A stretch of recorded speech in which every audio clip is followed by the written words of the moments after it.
Hello everyone. I want to welcome you all in the name of Effektiv Spenden and the Against Malaria Foundation.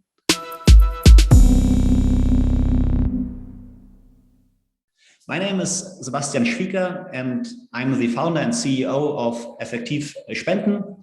And our goal is to raise awareness and money for some of the most effective charities in the world.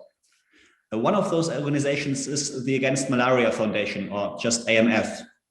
AMF funds bed nets and ensures that they are distributed and used properly to protect people from malaria, especially small children.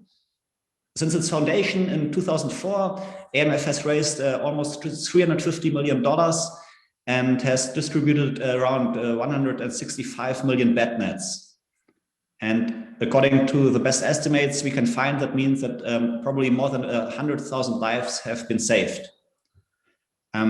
They're also being recommended by the charity evaluator GiveWell for almost a decade. So I'm incredibly grateful that AMF's founder and current CEO, Rob Mather, is here with us tonight. And he will not only give us an overview about AMF's work, but also will be answering questions afterwards, which you can ask in the comments, and I'll try to pass them on to Rob. So without further ado, Rob, the floor is yours. Thank you for that introduction, Sebastian, and very nice to be here and speaking with you. So what I suggest I do over the next 20 minutes or so is give everybody a brief understanding of what AMF does and how we do it. So I'm going to share screen and start a presentation. And hopefully that will come up in the right place. If there were two words that I would wish people to take away from the next 20 minutes, I suppose it would be associated with AMF: impact and accountability. Now, I suppose that every charity wants to have impact, and indeed I believe that every charity should be able to fairly concisely or clearly describe what impact they aim to have, because that must guide all of their actions, and it's no different with us. And in delivering the impact we seek to have, accountability, as I hope you'll see over the coming 20 minutes, is very much at the heart of what we do. It drives everything that we do, because without it, we can't be sure that what we aim to do, we do. So let's look at malaria from a high level, and all of you will be able to read probably faster than I can describe what's on this page. Malaria is a big problem. It's a humanitarian problem because the numbers are significant and frightening, but it's also an economic issue. And if I deal with the economic issue first, if you have hundreds of millions of people missing work because they're sick, whether it's a week, 2 or 3 weeks, because that's the time frame you're typically sick when you're ill with malaria, then those of working age are not productive. And indeed, if children are sick, parents might be home looking after them. And so if we wanted to assist Africa and many countries in Africa out of the situation that we find those countries in, then fixing malaria is very high on the list, if not top of the list, because it is a significant drag on the economy of Africa. But most of all, what we probably all are aware of, or many will be aware of, is that malaria kills an awful lot of people each year. Many people do indeed fall sick, and these numbers can be overwhelming for us. It's hard to think about 400,000 people dying. But one way that I thought about it when I first started AMF, or before I started AMF, was to focus on the children under 5, who are the dominant category that are affected by malaria. Small children have an immune system that is developing. Pregnant women have a compromised immune system when they're pregnant, and that's why those two categories are particularly at risk. And we're, of course, talking about sub-Saharan Africa here. That's where the majority of the deaths occur. But if we focus on those children under 5, what we're talking about is 2 747s full of children under 5 being wiped out every day, which is a nasty thought, and it's a nasty image that I present here. But that's what it is. And if I invited everybody here down to our local airport, be it Heathrow, Gatwick, Frankfurt, or one of the New York airports, and we saw this each day, and I said, same time tomorrow, same time the next day, I hope that most people listening to me might think, well, that equates to slaughter, and we need to do something about it. So that's the scale of the problem. When I started AMF, we're talking about 7 747. So we've come down to between 2 and 4, in fact. So we're making progress, but by no stretch of the imagination are we there yet. Now, a big part of the solution is the humble bed net, which costs about €1.60. And that is a very effective way, in fact, the most effective way of preventing malaria, because mosquitoes that wish to bite us, it's the pregnant females that need a blood meal that wish to bite us. They need a blood meal to reproduce. They bite typically between 10 o'clock at night and 2 o'clock in the morning. And that means that if we can protect people when they're asleep at night, then the mosquitoes can't get through. And even when these nets, which are often distributed or usually distributed in some pretty challenging environments, when they've got rips and holes and tears, the mosquito, they're still effective because the mosquito doesn't do an aerobatics maneuver through a hole.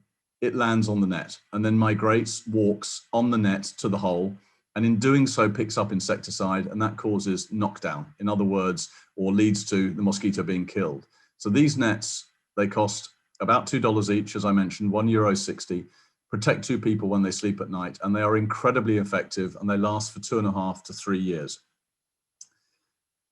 And the impact of these nets is extremely well known. It depends on the malaria burden in a particular area. So it might range between 200 nets to 1,000 nets, equates to, on average, let's say 600 nets, equates to 1 life saved, and between 500 and 1,000 cases of malaria averted. So these nets are extremely effective at protecting people when they sleep at night. And if we look at the data behind the impact of nets being distributed, the black line is before we've distributed nets, the green line is after we've distributed nets. If you were talking about a 10% decline in a major disease in a country over a period of months, that would be pretty fantastic. It would be, rather extraordinary. Here we're talking about many tens of % decline over a matter of weeks or a few months and able to be sustained. So you really can make a significant dent in the malaria burden after distributing nets. If I just take a few minutes to talk about how AMF started, about 15 years ago, I tried to change channels on a television, or tried to switch off the television, I should say, and I ended up changing channels, and it led me to watch a television program that led via one route or another to me setting up the Against Malaria Foundation through an event called World Swim Against Malaria. So that was 15 years ago. So very much the start of AMF was accidental. And we started with this rather ridiculous idea of having a very large number of people swimming all over the world, all on the same day. And we didn't quite get to 1 million people, which was the target, but we did get to 250,000 people. And we had some very famous swimmers involved helping us along the way. And what was very important to me was that 100% of the money we raised went to buy nets, as I'll come on to describe. But this goes back 16 years, in fact, to December 2005, when AMF first started. And I'm pleased to say there were some wonderfully nutty people involved in swimming in the middle of London in a lake in December, having to break the ice to get in, and people in the English Channel, bottom left, and then some far more sensible people in America and Australia on the right-hand side. So there were many people involved all over the world, raising money, having fun, and raising money against malaria. It was particularly important to me that there were children involved, given the number of children that are affected by malaria, and we had people in Japan and India, and you name it, we had people swimming. The dots in the map at the bottom were very much at the start of World Swim Against Malaria. We had dots everywhere in the end. So it was very much a grassroots event involving some support from some well-known swimmers, but people of all ages, shapes, sizes, swimming up and down a pool or swimming in the ocean to raise money for AMF. So what we do is we provide long-lasting insecticidal nets known as LLINs. We distribute them. We make sure they're not stolen, which is extremely important. You won't be surprised to hear that data surrounds making sure that doesn't happen. We make sure they're used. It's no point, there's no point in distributing nets and then walking away and they're not being used for the next 3 years. So it's extremely important that there is education messages sometimes that surround the distribution of the nets so that they are used for the next 3 years. And in that way, we really do all we can to reduce malaria. Importantly, we negotiate and we work with, but we negotiate with national governments to make sure that we have access to data so that we can know what we set out to achieve has been achieved, and we can report that back to our donors and to others. So that's what we do. And we have a series of guiding principles that sit behind our work. Impact, you wouldn't be surprised to hear. Our concise description of that is that we try and prevent deaths from malaria and reduce cases of malaria. That's what we aim to do, very simply, and that's our focus. Accountability sits at the heart of what we do, and I'll give a couple of examples in a minute, but we also are very keen to be exceptionally transparent, effectively to share every piece of information that we can so people can see what we do. People don't have to guess what we do, they can see what we do. And it's extremely important to us that we are efficient, because the more efficient we are, the greater the impact we will have. So some examples of each of those and various aspects of what we do at AMF. Accountability for us, perhaps two good examples would be us holding our distribution partners in country to account. If we're going to distribute 4.8 million nets, as we did in Guinea about a year or so ago, if we want to know where those nets go, we have to have data at the household level. It has to be extremely granular. And if we don't have that data, we have no hope of knowing where the nets have actually gone. So there are all sorts of operational procedures that surround the distribution of the nets. And that's how we hold our distribution partners to account, which means that nets get to the people who need them. And as a result, there will be fewer malaria deaths and there will be fewer cases of malaria, because there is a very strong correlation with much research and data behind it that shows that if you cover sleeping spaces with nets, then you reduce the impact of malaria, and there's an extremely correlation that exists between those two things. Similarly, we're very happy to be held to account and by ourselves, if you like, to our donors. So we take every single donation we receive and we allocate it to a specific net distribution. And that allows donors to see exactly what has happened to their donation in terms of the nets that have been bought with 100% of that donation, and indeed all the way through to where the nets distributed that they have funded, and indeed tracking those nets through manufacture, shipping, and the distribution itself. So two examples of how we approach accountability. Transparency is closely aligned to accountability, arguably, and we asked ourselves the question when we started, what information do we share with donors? And the answer to that question, if you like, is everything, or at least everything we have. Therefore, when somebody donates to us, as long as we have their email address, we create a personal donations page, and the donor can see exactly what has happened to each donation. And on this page, you can see the country flags and indeed the status of the nets, whether a green tick for distributed or a blue boat for being shipped at that time. And that allows the donor to see exactly what's going on with the money that they have decided to donate to us. It's very important that we do this for admin reasons as well, because it means that we can respond to questions from donors by pointing them to their personal donations page. And that means we can focus more of our time on helping the people we're trying to help rather than more time on admin. And I should add that whenever an email address is shared with us, we only communicate with donors to say two things: thank you, and to provide information. We never solicit funds, we never ask for money. So in a sense, it's a email address that is used for a single purpose. Efficiency has many hats. One of them is that we're quite a lean organization. There are 8 full-time staff within AMF now. It was 2 of us for 10 years. So we were a very small team, and we managed to grow AMF to about $50 million a year over those 10 years. And then in the last 4 or 5 years, we've added more staff. So we're a little bit unusual in terms of being arguably exceptionally lean with just 2 people for that length of time. And we leverage technology significantly so that we design things out so that we don't need lots of admin activity, if you like, because a lot of it is automated.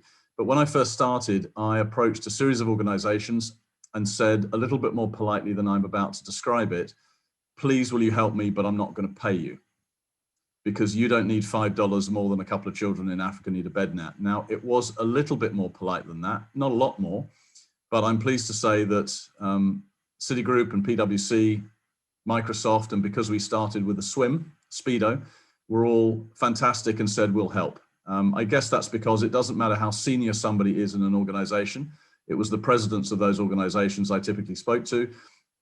They know children, they've got children, they're around children, pregnant women, you know, people get it. And so I was humbled by the support we were given, not by just those organizations, but by many other organizations. And indeed, today, as 15 years ago, AMF doesn't pay for anything, in the sense that rather than paying $1 million for banking, accounting, legal, websites, translation, you name it, we don't pay for it, because a lot of people have been fantastic in offering their pro bono support. So I don't have to raise hundreds of thousands of dollars to fund those costs, or rather, I don't have to use that money to fund those costs. I can use it to buy nets.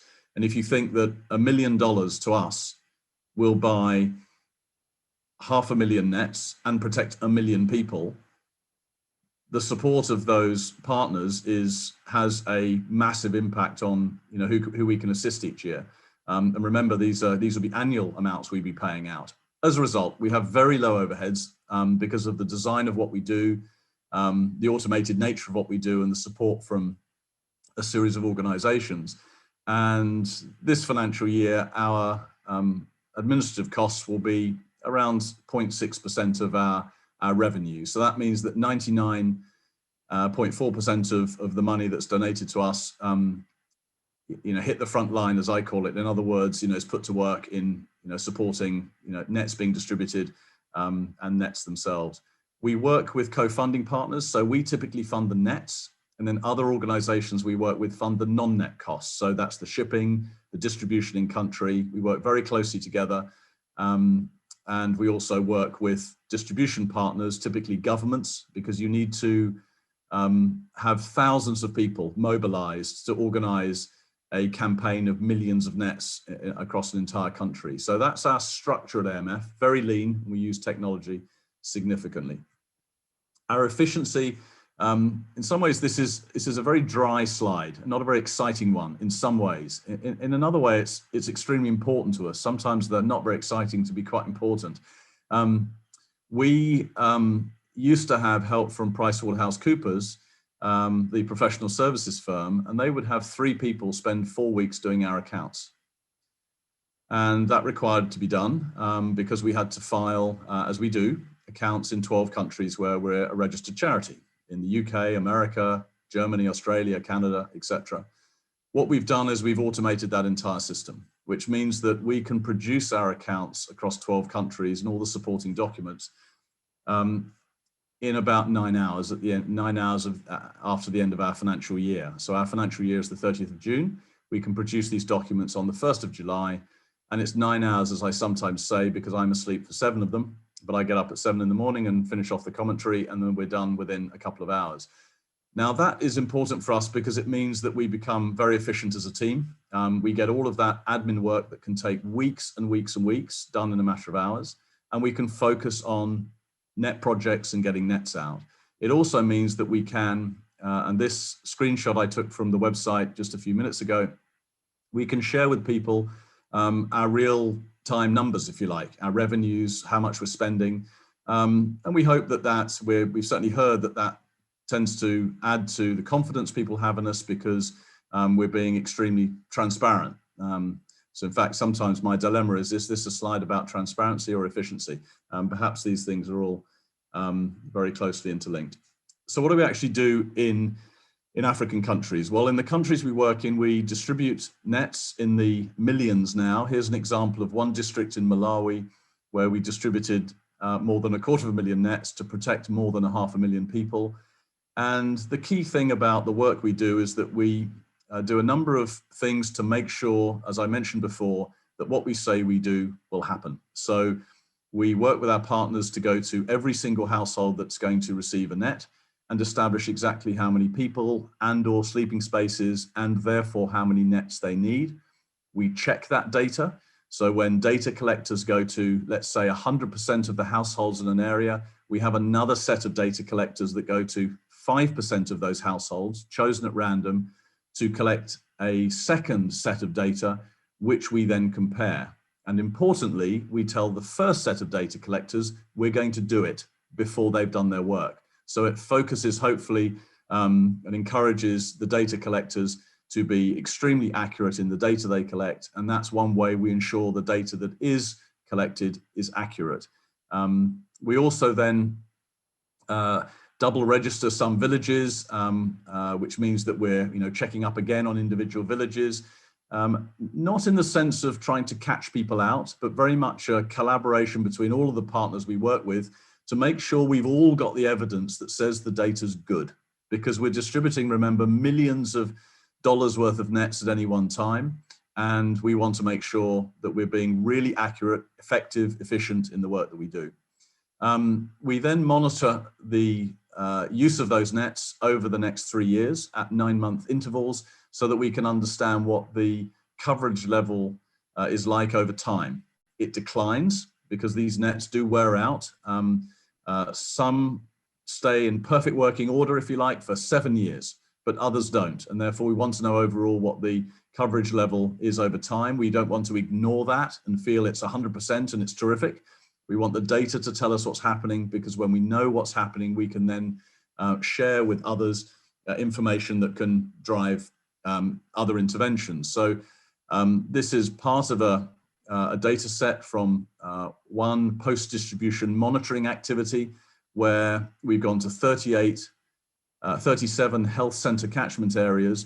And what we see is that in 8 or 9 or 10 of them, the nets that are present but not hung in a series of households is lower, or is higher in some areas than in others. And therefore the district health officer can choose to guide the areas in which their very scarce resources, their malaria coordinators and colleagues can work to encourage higher net use. And therefore this data is useful to us because it shows us what coverage levels are like over time, but it's also useful for additional interventions in country, if you like. We're very happy not only to hold other people to account, but we're happy to be held to account by others. And so the effective altruism movement, of which many of you are extremely aware, I'm sure, given we're on this call together, we've shared willingly information about what we do. It's often public anyway. We've been spoken of well by a number of organizations, and that's driven a significant amount of money to AMF and allowed us to extend what we do, as I'll come on to describe. In fact, that growth is represented here in the graph on the right in a cumulative fashion. So as Sebastian mentioned, we're close to $350 million raised now since we started. We have two sorts of donors, people like most of us, if you like, who give 10 euros and 20 Swiss francs and $30. And that's our lifeblood, that's our bedrock. And the red color is no accident, it really is the basis of what we do.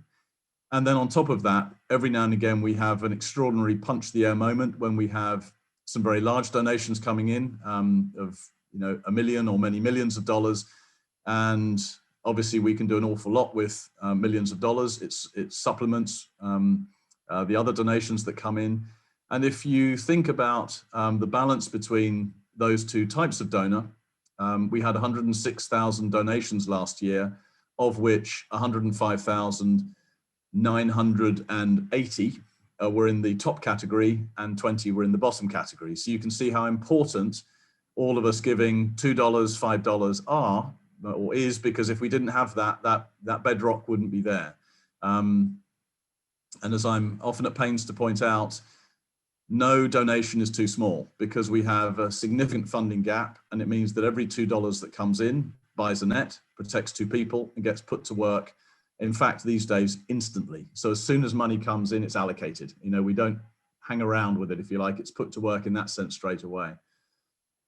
Our progress over the last 15 years has been in 3 phases. We've had 6 or 7 years of, when we started, of $1 to $2 million a year.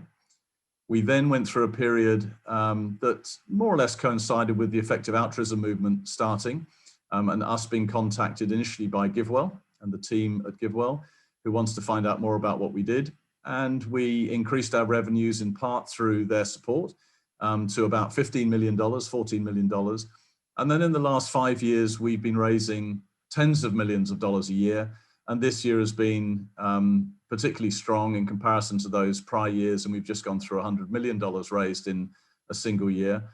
And you can see, therefore, that there's a little bit of a hockey stick, as it's often described, profile to that graph. But we have been around for 15 years and we've learned lessons along the way. And I think that's helped us to get better and better. We don't think we're the best yet. We think we can still do better in our work and are constantly learning lessons, if you like. But it's been rewarding to have many tens of millions of dollars so that we can fund many millions, many tens of millions of nets now and fill gaps in African countries. And it's notable to me that in the last 4.5 years or so, we've raised $250 million. So a lot of this money that we've raised overall has come in these last few years. And again, as Sebastian said, what that translates into, once we consider all the nets distributed, so these numbers are not as of now, but the simplest way of us presenting it is once all this money is deployed, if you like, is something together. And I use the word together here for a very specific reason. It's not just the team at AMF, obviously. It is the donors, the partners we work with in country, all the pro bono support we get. You know, it's a very large team effort. And collectively, we will have contributed to 125,000 deaths being averted, plus or minus 20%, the same number, but in millions of malaria cases averted, and around 300 million people protected through the work we do. And I mentioned right at the start, the economic benefit of having people not being sick. The contribution would be something like $4 billion worth of value, if you like, added to the continent, mostly of Africa, which is where we've worked. So we now fund millions of nets at a time, and starting to be in the tens of millions of nets at a time, always filling gaps where there is a gap for nets in high burden countries and no other money. That's important. So that money is really being used in a way that if it wasn't brought to bear, there would be many people at risk. Just the final few slides, just to talk a little bit about the challenges we face. I could spend an awful long time talking about the challenges we face during our operations activity, because really that's where the energy needs and the effort needs to go. Arguably, we don't mess up or make a mistake on how much money we raise, but we really can make a mistake and mess up on our operations and how we spend that money and the progress of the net. So we have many challenges because we're working in an environment where we don't have control. We're working with partners, and so the words that really define our work is encouraging, cajoling, persuading, using data, and therefore on a daily basis the team have got challenges that we're faced with, often dealt with quite quickly. I'm pleased to say there's nothing that's gone seriously wrong at AMF in 15 years, touch wood, but that's not to say that we're not dealing with things all the time. We also have a challenge with insecticide resistance globally. As Darwin told us, and through survival of the fittest, there will be species that adapt. And that is the case with the 3,000 species of mosquito that exist. About 40 of them are of concern to us. They are vectors for malaria. And within those 40 species, there are subcategories, and if you like, or subpopulations that are developing a resistance to the pyrethroid, the insecticide that's used on nets. And I won't spend a long time on this slide right now, but new nets are being designed. We've been involved in helping with that, or trialing those nets and gathering the data that's underpinned decisions about using them in particular environments where they've proven to be more effective. So insecticide resistance is a challenge. We also have a challenge, you won't be surprised to hear, with funding. I guess the takeaway from this slide is that as of right now, again, I took this from the public website, this information is public a few minutes ago, and we currently have a $41 million gap. In other words, if that money came in right now, it would be spent instantly. And there is another block of money that's about to be added to that. And we list on the public website those donations, those distributions, that are going to receive those nets. We don't publicize the names of the countries until the agreement is signed, but we have a series of 8 programs where, if you like, we're moving as fast as we can to fill up those projects with funding so that people can be protected.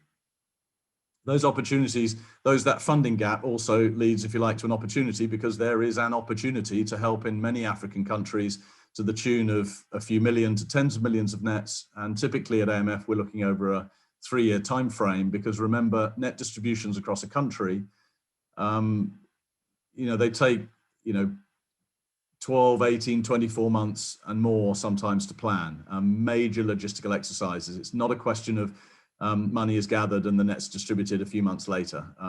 The time frame typically we're looking at is 1 to 3 years. We also are able to use technology in the field, not just sort of within our administrative environment, if you like. And this is one of my favorite slides that shows the juxtaposition of use of smartphone technology, some of the most advanced technology, handheld computers, as we know, in the Democratic Republic of Congo, one of the most challenged, one of the poorest countries in the world. And this shows the location to within about 6 meters of almost 250,000 households that receive nets. So we can bring technology to bear to deliver accountability. We can be more efficient because we're using technology, and we can be incredibly transparent with it. So again, it's a nice, in one slide, example of some of the guiding principles that we follow at AMF. And in summary, if we look at what's been achieved over the last 15 years by the global malaria control community, not just by AMF, obviously, then certainly there's been significant success. Deaths are down by 60% in that period of time, and almost 2/3 or 3/4 of that reduction has been due to bed nets. So they've played a major role. And I'd add that there are countries in which malaria has now been eradicated. Sri Lanka was one of them. It's now malaria free. So we can get to the point where malaria doesn't exist in certain geographic regions. And that is really the aim, to move from malaria being out of control to bringing it under control to then moving to elimination and eradication in certain areas. So whilst we've made good progress in that period of time, it is the reality that a child under 5 will die from malaria every minute or every minute and a half. And so certainly none of us are done yet. And so that's very much motivation for us continuing to do all we can to contribute to bringing these numbers right down. So thank you very much for listening. I probably went over my 20 minutes, but very happy to hear questions. You're on mute, Sebastian, just so you know. Yeah. Okay, thanks. Yeah, so thank you very much, Rob, for your presentation, but even more so for all the work you've done. Yeah, I mean, I knew some of the facts already, but I'm always amazed to hear it again and to get new information. And yeah, we got some questions from the audience, but I want to get in front of the line with one question. Like there was one disease in the last year, which was even more prominent than malaria, which was COVID. And I was just wondering, I mean, people probably know how it affected people here in Germany or the UK or developed countries, but probably the effects were even more severe in the countries you're working with. So how has it affected your work or your partners' work in Africa? Well, I'm pleased to say that COVID has not had the impacts in many African countries, at least so far, that it has had in the countries of Western Europe and in India now, most recently, and in America, of course, and in Brazil and in other countries. So when you look at the data, albeit there are questions about how comprehensive that data is, the numbers seem to be significantly lower. Now, whether that's because the average age in many African countries is much lower than it is in many countries, for example, in Western Europe. So we're looking at, I think the average age in Germany and the UK is something like 42 or 45. And in Africa, I think it is, in many African countries, it's about 17 or thereabouts. And so you've got a much younger population. And as we know, the impact of COVID on the younger populations, even in those countries that have been very badly affected, has been much less. So that may be one reason. It might be to do with the temperatures and heat that the virus has not lived for as long, has been not sustained for so long. But we're watching it very carefully because it may be that the effects in Africa are somewhat delayed because we are seeing in many countries increases, but not to the extent that we've seen them so far elsewhere. So that's one point to note. So I think we're all watching it closely. The impact on AMF's work has been relatively modest, I'm pleased to say. In fact, in many ways, it's been negligible. The most significant impact of COVID was a 2 months delay to 4-week to 8-week delay on some distributions taking place, whilst ministers of health decided in African countries, decided whether it was going to be wise to halt distributions, nationwide distributions, with the inevitable movement of people around those countries. And we all know that there was great emphasis on, on lockdown, on people not moving. So that was a very sensible thing to look at. And after several weeks, it became clear that unanimously in African countries, the ministers of health and their teams said we must go ahead and conduct nationwide net distribution campaigns. And that was the right decision. I think we felt that. The WHO, the World Health Organization, spoke very clearly about their attitude to and continued distributions were very important, because you don't want malaria to resurge. You don't want to halt, very important campaigns that are going to take a coverage level in the country before a campaign of, maybe 20, 30, 40% sleeping space coverage back up to close to 100%. You don't want that to be delayed. And so the delays were a couple of weeks of reflection time, if you like, which I think was eminently sensible.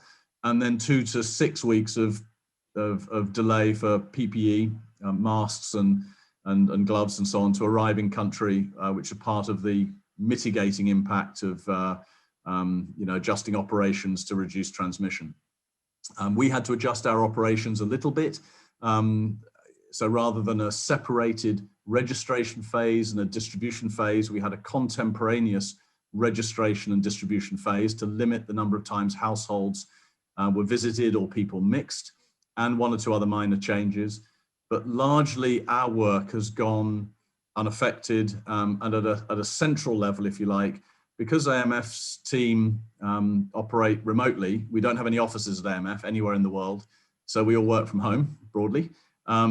Then, unlike other organizations that had to, adjust and move quickly and have people working from home, that was our norm. So arguably we became more efficient during the COVID period, and more in contact in many ways, because suddenly we were all using video for calls rather than just telephone, which has actually been rather nice. And I think it's been, wonderful that we've been able to have so, many more conversations, if not all conversations now, actually looking at somebody rather than just hearing a voice. Yeah, thanks a lot. So right away to one question from the audience. I think especially since the Nobel Prize for Kramer, Duflo and Banerjee, randomized control trials have been all the rage in development economics.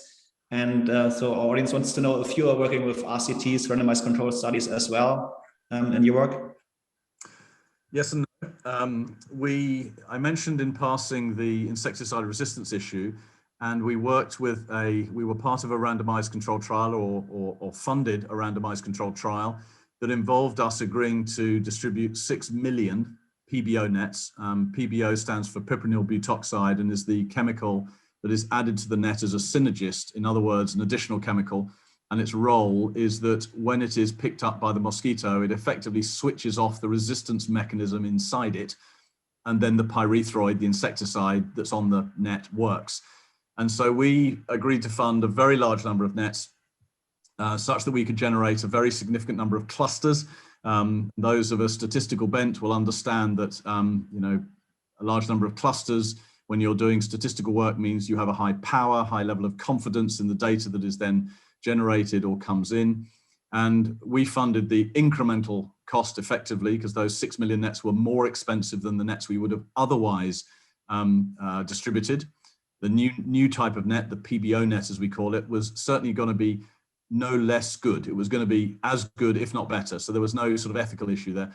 And then we as an organization funded the $2.5 million of the randomized controlled trial that was conducted by the Liverpool School of Tropical Medicine, led by them, with significant participation from the London School of Hygiene and Tropical Medicine, from the University of California, one of the groups in California, and indeed the University of Makerere in Uganda. And so in an international collaboration to gather significant data, and we wanted it to be, in a sense, gold standard, because this decision or the data that potentially came out of this trial would be used by us by the American government, by the Global Fund, by the major funders of nets to determine, did they buy PBO nets, and if so, where? So we decided that gold standard was important. In other circumstances, we feel that it is prudent to look at gathering enough data in a very sound fashion, so it's reliable, but not conducting a process that has the requirements of a randomized controlled trial, because we don't feel it's necessary. So when we look at our post-distribution monitoring, and there are other activities we do, we don't consider it would be, it would not be a sensible decision, is our view, because it would take too long, it would cost too much money, et cetera, et cetera. And so here we have to be highly pragmatic about what we're trying to do and not forget we're trying to protect people when they sleep at night. We're not trying to deliver papers for eminent publication. So we make judgment calls as to which is the right way to go. So one randomized controlled trial as an organization, the rest, focused work, but not at the RCT level. All right, thanks a lot. And one more question is, I was also wondering it myself, like you mentioned on your website and also in your presentation that one net is about $2. And when you look at the evaluation of GiveWell, they come up with higher numbers. I think the most current one is $4.95, which I think is due to them including like indirect costs, but I would like to hear your take on it and what's the right number? Yeah, that's right. So there are two different numbers here. I guess the $2 is the cost of the net at the factory gate. And then if you include all other costs, so the admin costs, the administrative costs of AMF, and the shipping cost, and the registration process in country, and the distribution process, and any customs duty, and so on, then you get up to $4.95. I mean, I think that $4.95 we would consider to be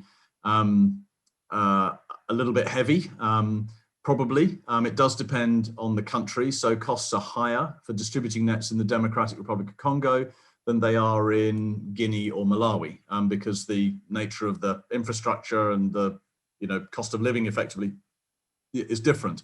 I think also GiveWell they include some numbers that we wouldn't include, but I think when one looks at cost per life saved, which often the 4.95 is used for, I think GiveWell themselves would say, there's a degree of error here that is, is it $2,500? Is it $3? Is it $3.5? Is it $4?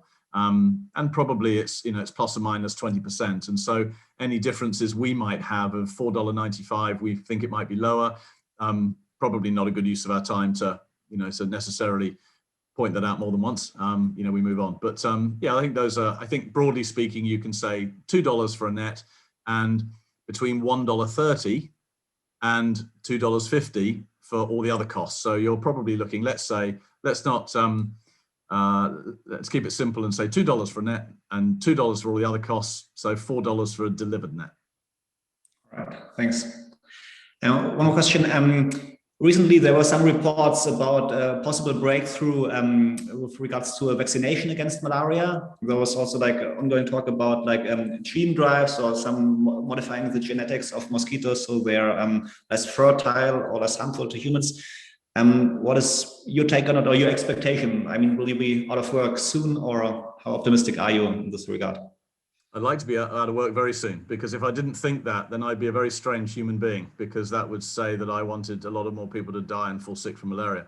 And that's what I refer to as Plan B. And we've got plenty of things that the team at AMF would move on to dealing with. So yes, our fervent hope, I think, of everybody in the malaria control community is that we deal with this as fast as possible. And if that were to be through a vaccine or a gene drive technology solution, then that would be brilliant. I think my take on the vaccine situation and the gene drive situation is that it's really good news as to what we're hearing about the new vaccine candidate.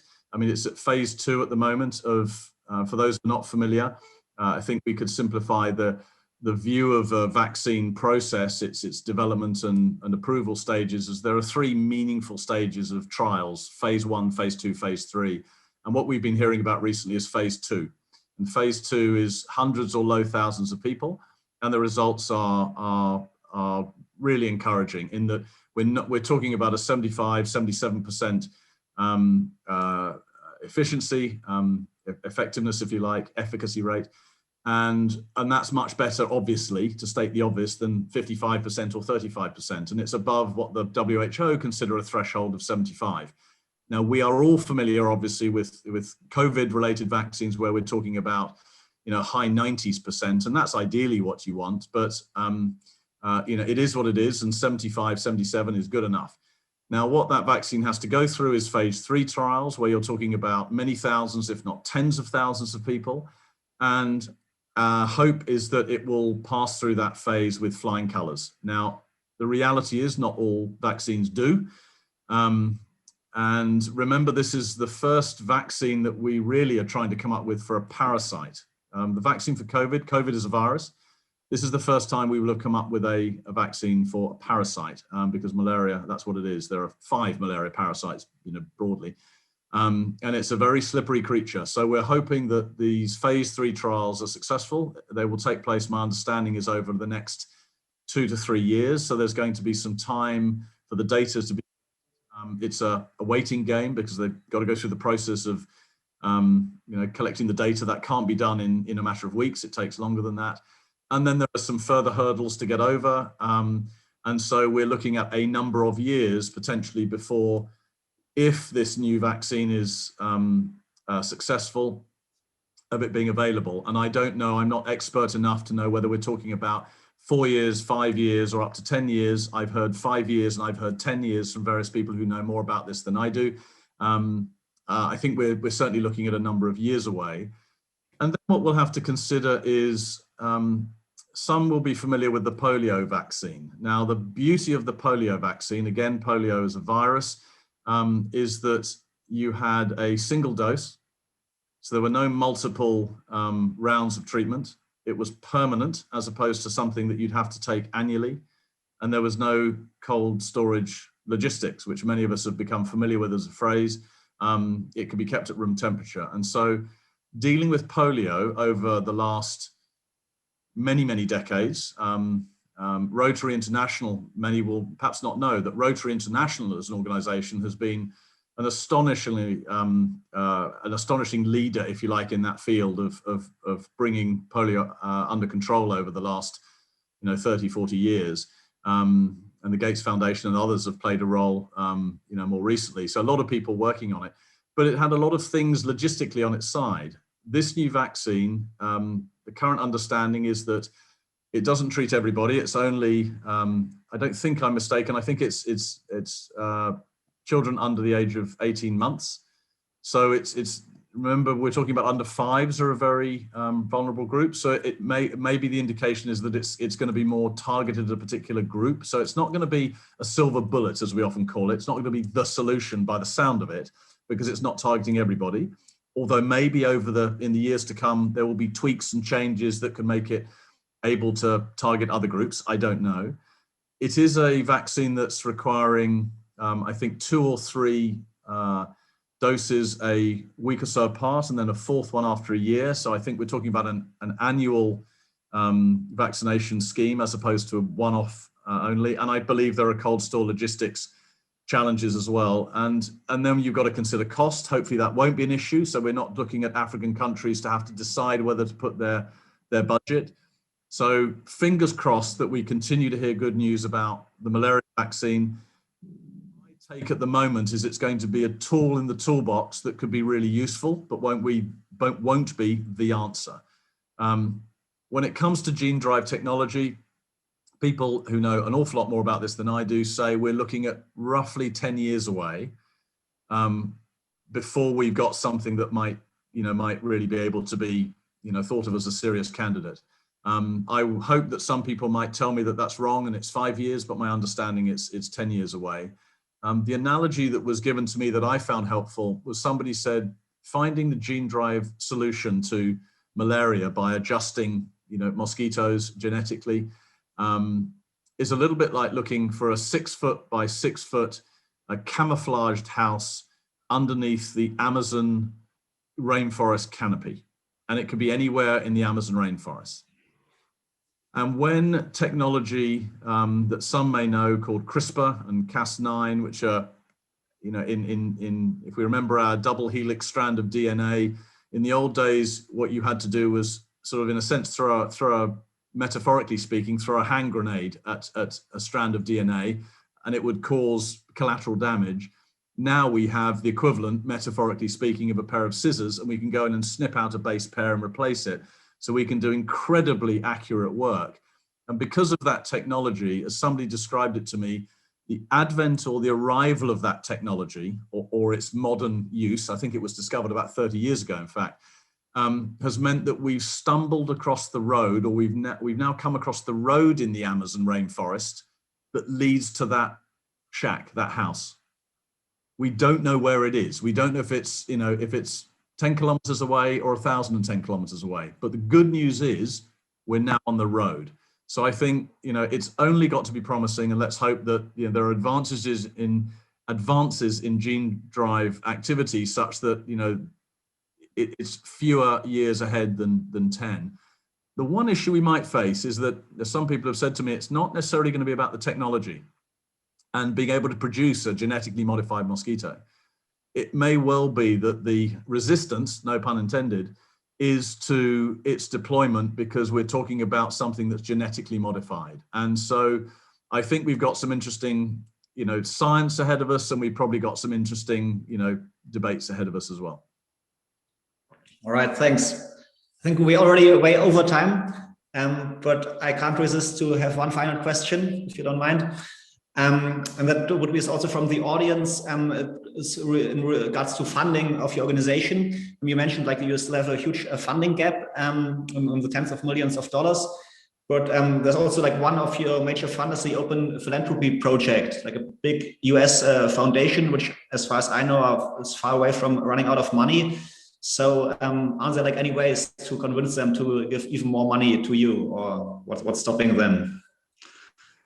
Well, I think we would love it, of course, if somebody could close any gap we had instantly, because we can, you know, we can get on with more work. But I think that it's simplistic to think that just because other organizations have got more money than our gap, and potentially, you know, an awful lot more money, there are many you know, many activities and good causes that are competing for attention. And I think that, you know, OPP, the Open Philanthropy Project, I mean, they've given, you know, vast sums of money. So, you know, the last thing in my mind is to anywhere close to sort of, you know, criticizing or suggesting that, you know, any organization could give more. Our job at AMF is to do all we can to lay out as transparently as we can, you know, the gaps we have and how quickly we can use that money and the impact it can have. And I think it will probably always be